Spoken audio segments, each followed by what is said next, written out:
À l'origine, il y a un pavillon de chasse construit par Louis XIII. Mais rien ne prédispose un site aussi ingrat à accueillir une fastueuse résidence royale. Il va falloir terrasser, assécher les marais, asservir la nature. Le chantier durera plus de 50 années. Au plus fort de l'activité, 15 000 hommes y seront employés.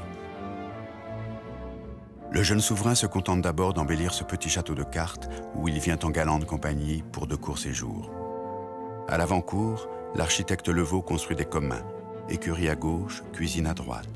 Le parc et les jardins avancent rapidement, suivant les tracés du jardinier Le Nôtre.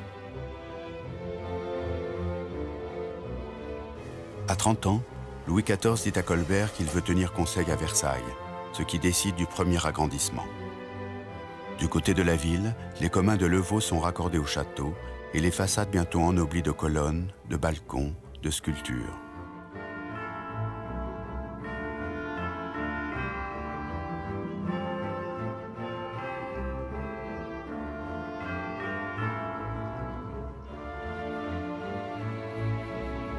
Le château primitif est littéralement enveloppé de nouveaux bâtiments.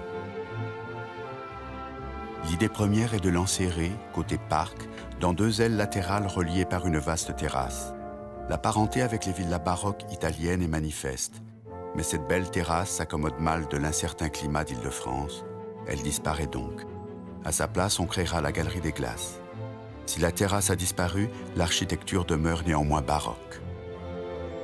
Le rez-de-chaussée est traité comme un haut socle à bossage. Étage noble rythmé de colonnes. Corniche surmontée de statues. Toit plat dissimulé par une balustrade hérissée de trophées et de pots à feu. En 1682, Louis XIV fixe à Versailles sa résidence officielle. Jules Hardouin-Mansart, nouveau premier architecte du roi, va en 10 années seulement quintupler la surface des bâtiments. Il dote le château de 2 ailes immenses, destinées côté parc au confort de la famille royale, côté ville à l'inconfort des courtisans.